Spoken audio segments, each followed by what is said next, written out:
वापस लो, वापस लो, वापस लो, काला कानून वापस लो, वापस लो, वापस लो, काला कानून वापस लो, वापस लो, वापस लो, काला कानून वापस लो, वापस लो, वापस लो, काला कानून वापस लो, वापस लो, वापस लो, काला कानून वापस लो, वापस लो, वापस लो, काला कानून वापस लो, वापस लो, वापस लो, काला कानून वापस लो, वापस लो, सभी साथी बैठ जाए। वापस लो, वापस लो।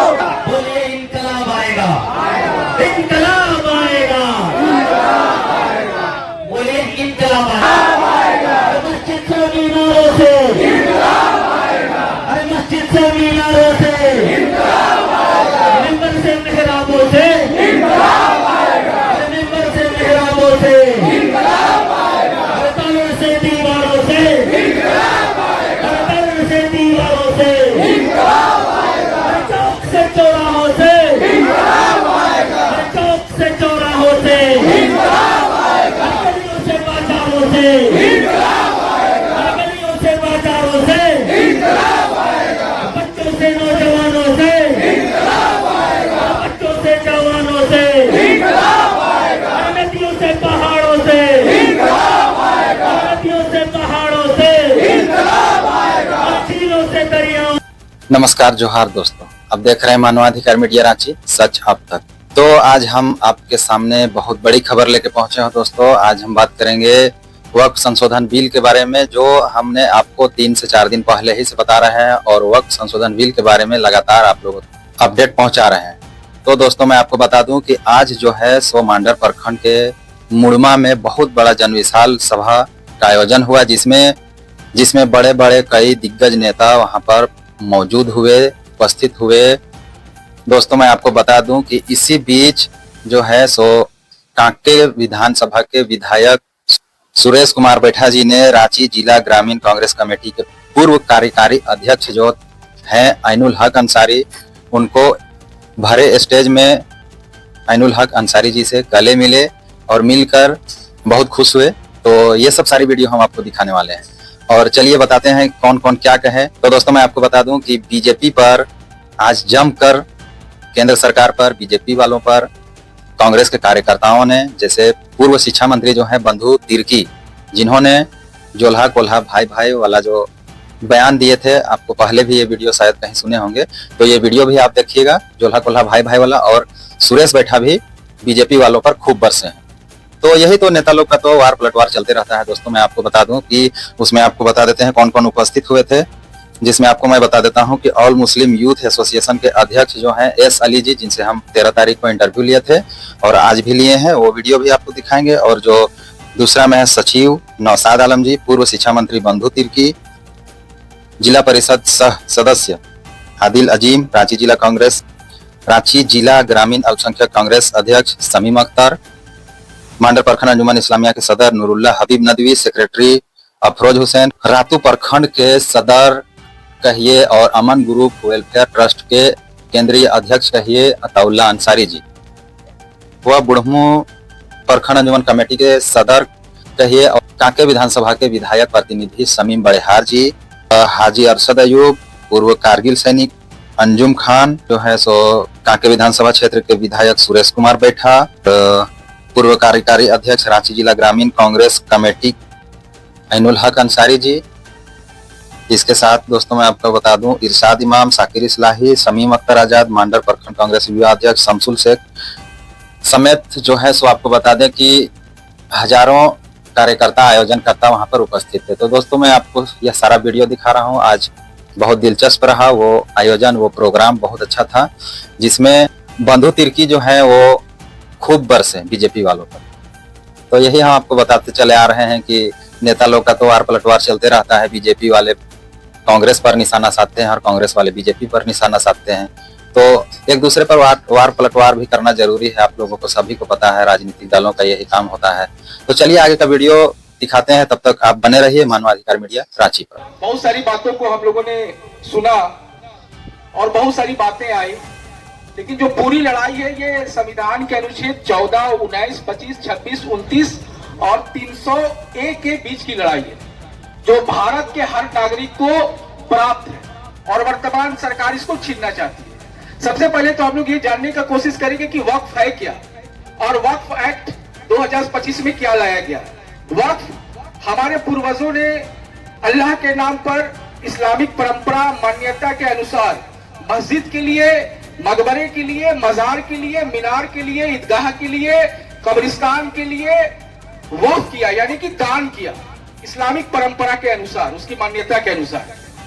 वक्फ जो है भारत में दो प्रकार का है। एक वक्फ बाय डीड है जो वक्फ बोर्ड में रजिस्टर्ड है, और एक वक्फ बाय यूजर है।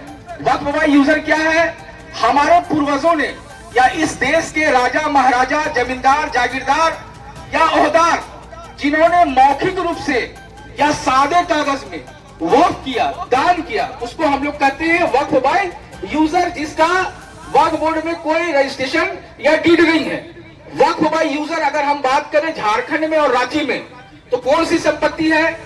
तो 1942 में शेर शाह सूरी ने रांची शहर में एक नमाजगाह बनाया और 3 कब्रिस्तान है जो काके के इलाका में, अनिल भाई के इलाका में, जिसको हम लोग पिठोरिया ईदगाह कहते हैं, और ऊपर कोटकी में 3 गो कब्रिस्तान है जो 1542 का है, जिसका कोई कागजात नहीं है, वो वक्फ बाय यूजर का है। दूसरा जो जामा मस्जिद जो दिल्ली में है, उससे पहले 1590 में राजमहल जो साहेबगंज जिला के अंतर्गत आता है, वो जामा मस्जिद जो है साहेबगंज, वो भी वक्फ बाय यूजर के तहत है, जिसे अकबर बादशाह के जो सेनापति थे, क्या नाम था उनका, सिंह साहब, उनके द्वारा बनाया गया था, वो वक्फ बाय यूजर का है। तीसरा बात, रांची शहर में जो वक्फ रजिस्टर्ड प्रॉपर्टी है, जो वक्फ बोर्ड के अंतर्गत आता है, वो 18 है, 18 को है। पूरे झारखंड में 151 वक्फ की संपत्ति है, लेकिन केंद्र सरकार, जैसे कि मौलाना साबी साहब ने कहा कि अफवाह फैला रहा है, गलत जानकारी दे रहा है, तो केंद्र सरकार कहता है कि झारखंड में 698 वक्फ की प्रॉपर्टी है, जो झूठ है।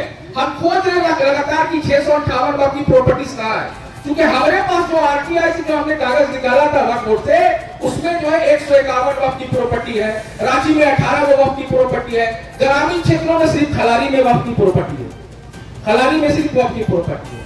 अब आगे हम लोग आ जाते हैं कि झारखंड सरकार, भारत सरकार ने वक्फ अमेंडमेंट में क्या तरमीम किया है। भारत के संविधान का अनुच्छेद 14 कहता है, 15 कहता है समानता का अधिकार, लेकिन अभी इन्होंने जो वक्फ बोर्ड में जो स्ट्रक्चर होगा या वक्फ ट्रिब्यूनल में जो स्ट्रक्चर होगा, उसमें 2 गैर मुस्लिम सदस्य भी होंगे, 2 गैर मुस्लिम सदस्य वक्फ बोर्ड में होंगे, उसी प्रकार ट्रिब्यूनल में होंगे। तो हम लोगों का ये कहना है कि जब हिंदू धार्मिक न्यास बोर्ड, जैन धार्मिक न्यास बोर्ड, सिख धार्मिक न्यास बोर्ड या ईसाई समुदाय का जो धार्मिक न्यास बोर्ड है, वहां पर मुसलमान नहीं हो सकता है, तो आप हमारे वक्फ बोर्ड में, हमारे ट्रिब्यूनल में जबरदस्ती हिंदू को कैसे घुसाना चाहते हैं या दूसरे धर्म के लोगों को कैसे घुसाना चाहते हैं? पहले जो एमपी होता था वो मुस्लिम होता था, मतलब जो सांसद होते थे, चाहे प्रेसिडेंट में हो या एक्स हो, वो मुस्लिम ही होंगे।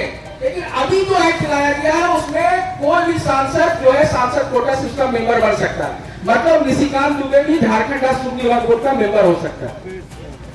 पहले जो वक्फ बोर्ड में सीईओ होते थे, जॉइंट सेक्रेटरी लेवल के जो अधिकारी होते थे, वो उर्दू नॉमिन होते थे, मतलब उर्दू जानकार वाले ही जॉइंट सेक्रेटरी उसके सीईओ हो गए। अब उर्दू नॉमिन को हटा दिया गया है, तो जाहिर सा बात है कि जॉइंट सेक्रेटरी भी जो होगा वो गैर मुस्लिम होगा, तो 2 को और इधर 2 को 4 को हो गया, 9 को मेंबर होगा। अब 4 को 1 को खरीद लेगा, अब झारखंड सुन्नी वक्फ बोर्ड का चेयरमैन निशिकांत दुबे हो जाएगा। समझ लीजिए बात, कहानी कहां पर नहीं होगा। दूसरी बात ये है कि पूरे भारत में जो हमारी वक्फ की संपत्तियां हैं, सज्जन के कमेटी के मुताबिक 6,72,000 है, लेकिन केंद्र सरकार कह रहा है कि 9 लाख है। तो 9 लाख कैसे हो गया? अंजुमन इस्लामिया को हमने लेके रांची को, जिसका वक्फ संख्या 1701 है, उसके अंतर्गत 13 वो प्रॉपर्टी आता है, रातूट कब्रिस्तान, हरमू ईदगाह, जामा मस्जिद अकबर बाजार, अंजुमन प्लाजा, करबला चौक में जो दुकान है, जो अस्पताल है, जो डोंडा में जो है, टोटल मिला के 13 वो है। लेकिन जो ग्लोबल मैपिंग हुआ, जीआई मैपिंग हुआ, उसमें जो है अंजुमन इस्लामिया को 151 वक्फ की प्रॉपर्टी बताया जा रहा, 151, मतलब 13 जो है उसको 151 को प्रॉपर्टी बताया जा रहा जीआई मैपिंग का।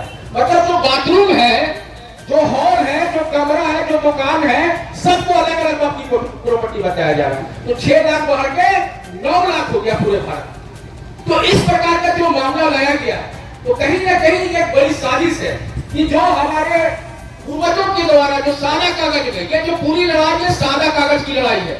आपने क्या किया कि वक्फ अमेंडमेंट एक्ट में जो सेक्शन 40 था, इसमें 95 में जो सेक्शन 40 था इसको खत्म कर दिया।